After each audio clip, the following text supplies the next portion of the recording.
search for two missing teens and a police investigation. Another night of civil unrest on Milwaukee's north side after a home was burned, multiple people were shot, and police officers and firefighters were injured. A lot. I'm Susan Kim. Good morning. Our Ryan Jenkins is live at Milwaukee Police Department headquarters in downtown Milwaukee for us this morning with what we know today about the anger in this ongoing investigation. Ryan, good morning. Good morning. Right now, we know that protesters marched in the streets overnight, and the police chief told us that at least 7 police officers were hurt, 1 firefighter was hurt, and additionally, 3 people were shot by civilians during all of this.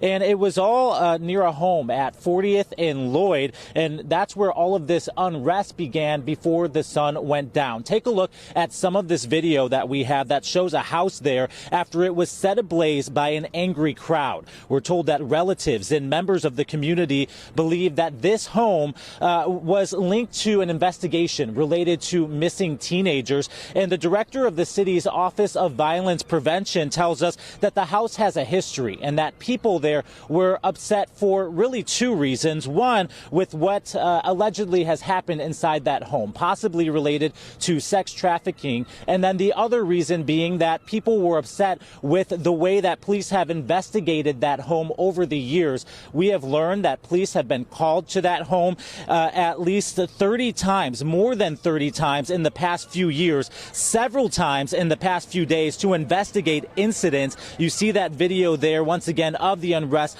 unfolding overnight. Now, when police responded yesterday, they had been already investigating this case of the missing teenagers. They responded to a shots fired call there yesterday, and they also learned that somebody was trying to gain access to that home. During the investigation, police say that crowd grew angry, saying police do not do enough when it comes to black children when they go missing in the community.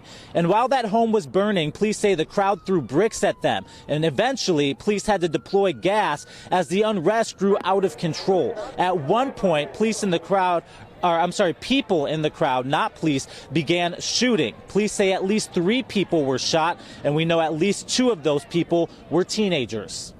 Imagine how difficult it is for the fire department, or it was for the fire department, to put out a fire when there's bricks and all other type of projectiles being thrown at not only the police but the fire department.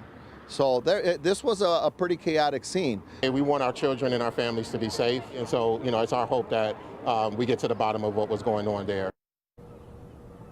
You hear the police chief there describing the scene as chaotic. Now, protests then continued late into the night. They marched all over Milwaukee's north side. This morning, as far as the investigation into those missing teens goes, we know that one of the teenagers has been found. We're told the other teenager is still missing right now. Police not sharing many details on that investigation right now. And we're also trying to learn more about that investigation and that connection into the investigation of that home near 40th and Lloyd. So we will stay on top of this as we continue to piece together all of this from overnight. Reporting live here downtown Milwaukee, Ryan Jenkins, TMJ4 News. All right, Ryan, lots to unpack there. Thanks so much. We will have continuing coverage of this story as we learn more throughout the day on our website at tmj4.com.